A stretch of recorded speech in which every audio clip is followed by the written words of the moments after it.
कहते हैं राजस्थान की रेत में सिर्फ हवाएं ही नहीं चलती, बल्कि उन हवाओं के साथ चीखें भी तैरती हैं। और आज मैं आपको सुनाने जा रहा हूं भारत की सबसे डरावनी कहानी, भानगढ़ किले की कहानी।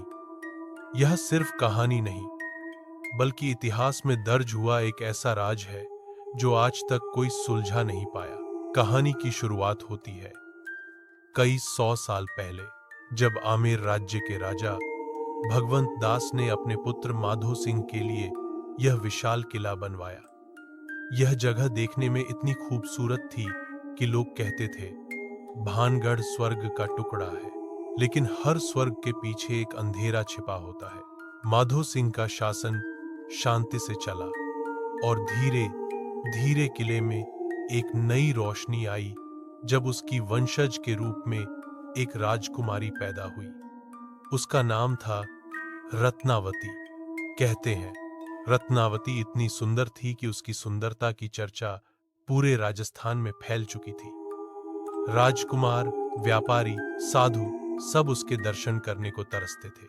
समय बीता और राजकुमारी जवान हो गई। उसकी आंखों में इतनी चमक थी कि लोग कहते थे अगर चांद धरती पर उतर आए तो वह रत्नावती होगी। लेकिन उसी रोशनी की ओर एक अंधेरा भी खिंचता चला आया। और यहीं से इस कहानी में दाखिल होता है एक खतरनाक किरदार, एक तांत्रिक जिसका नाम था सिंहिया। यह तांत्रिक रत्नावती की सुंदरता से मोहित था, लेकिन वह जानता था कि एक आम आदमी होकर वह राजकुमारी को कभी हासिल नहीं कर सकता।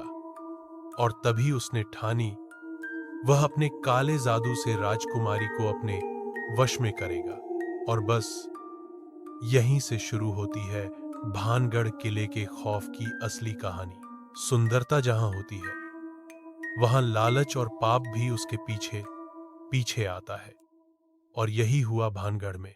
राजकुमारी रत्नावती की ख्याति इतनी दूर तक पहुंच गई थी कि सिर्फ राजकुमार ही नहीं, बल्कि साधु और तांत्रिक तक उसके दीवाने हो गए थे। उन्हीं में से एक था सिंहिया तांत्रिक। सिंहिया साधारण आदमी नहीं था।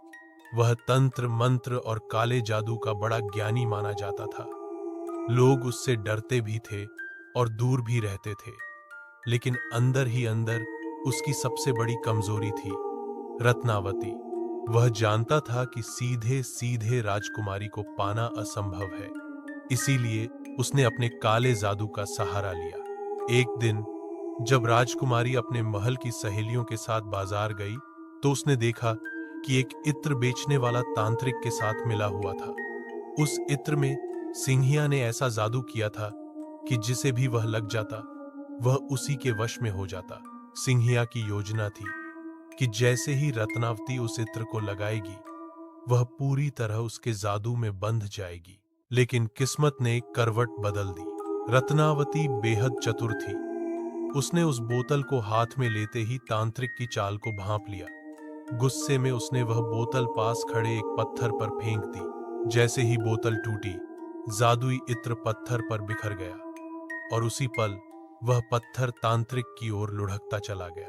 लोग कहते हैं वह पत्थर इतना भारी था कि सीधा जाकर सिंहिया को कुचल गया।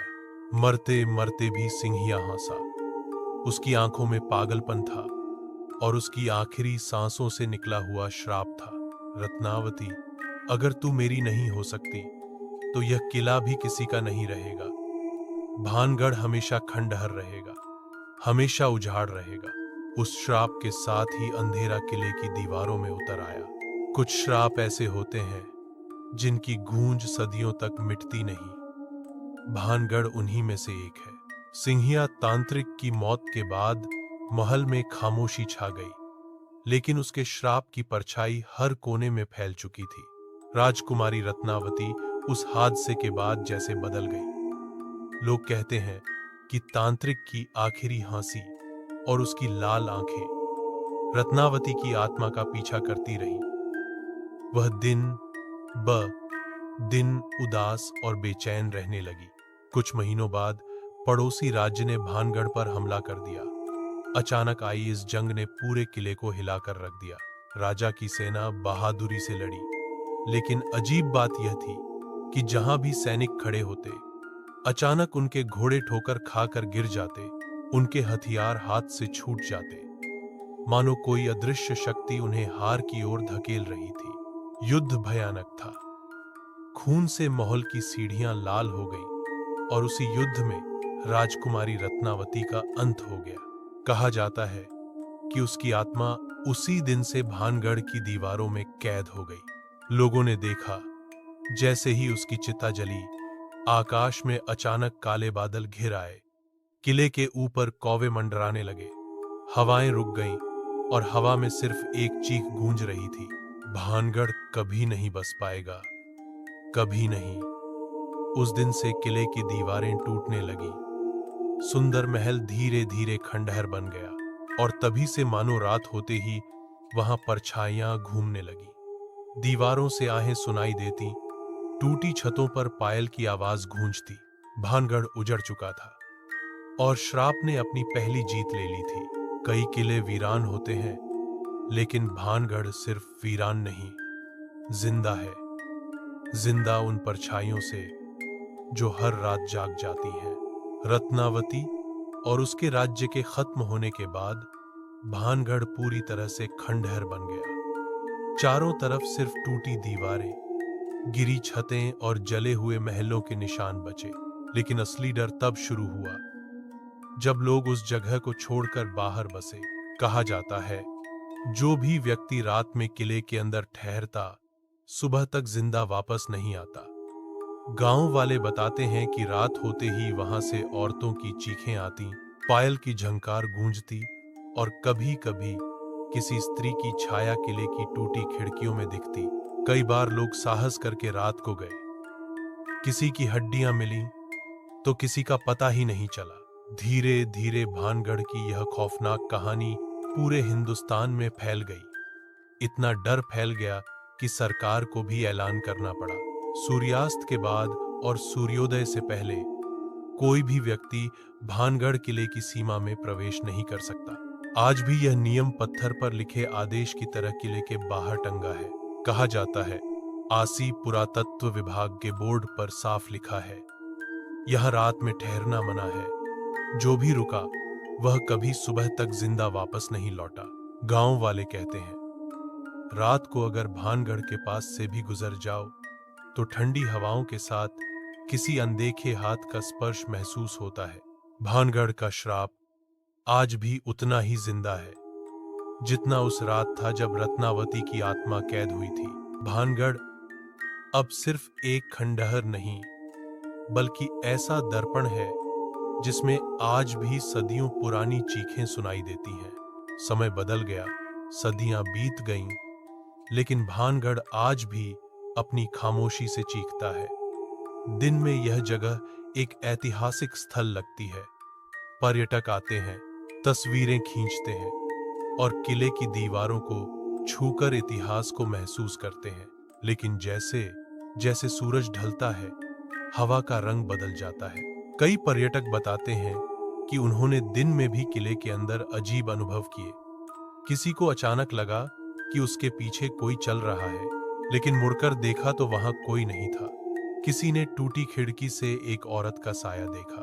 कभी कभी हवा में घंटियों की हल्की आवाज सुनाई देती है, मानो मंदिर अब भी जिंदा हो। सबसे डरावनी बात यह है कि जो लोग नियम तोड़कर रात में भानगढ़ में घुसे, वे कभी भी सामान्य नहीं लौटे। किसी ने कहा, मुझे लगा किसी ने जोर से धक्का दिया और मैं बेहोश हो गया। किसी ने बताया, मेरे कानों में चीखें गूंजने लगी, लेकिन मेरे साथ कोई और नहीं था। और कुछ तो ऐसे गायब हुए कि उनका आज तक कोई पता नहीं चला। भानगढ़ की इन कहानियों ने इसे दुनिया का सबसे रहस्यमयी किला बना दिया। आज यहाँ हजारों लोग घूमने आते हैं, लेकिन जैसे ही शाम ढलने लगती है, सभी जल्दी जल्दी बाहर निकल जाते हैं। मानो हर कोई जानता है, जब रात आती है तो यह खंडहर जाग उठता है। भानगढ़ आज भी जिंदा है। उसकी हर दीवार, हर टूटा दरवाजा और हर खंडहर चीख चीख कर वही कहानी सुनाता है।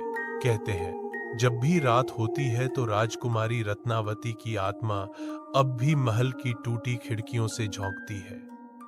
कई लोगों ने सफेद साड़ी में लिपटी परछाई को गलियों में चलते देखा है। मंदिर के खंडहरों से अब भी मंत्रोच्चार की आवाज आती है और कहीं कहीं अचानक तेज ठंडी हवाएं बह जाती हैं। गांव वाले मानते हैं कि तांत्रिक का श्राप अब भी मिटा नहीं है। शायद इसलिए सदियों बीत जाने के बाद भी कोई इस किले को फिर से नहीं बसा पाया।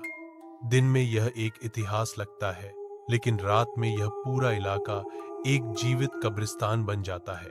भानगढ़ की सबसे डरावनी बात यही है, यह कहानी खत्म नहीं होती। हर पीढ़ी इसे सुनती है, बताती है, और आज भी इसके रहस्य को कोई सुलझा नहीं पाया।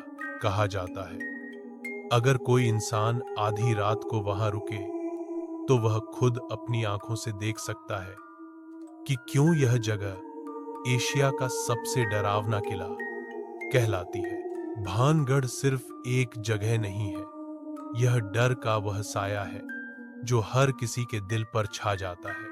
अगर आपने यह कहानी पहले कभी सुनी हो तो हमें कमेंट में जरूर बताइए, और अगर आप ऐसी ही रहस्यमयी और सच्ची कहानियां सुनना चाहते हैं तो हमारे चैनल कहानी लाल को सब्सक्राइब करना बिल्कुल मत भूलिए। अगली कहानी में हम आपको और भी गहरे अंधेरे के रहस्य में ले चलेंगे।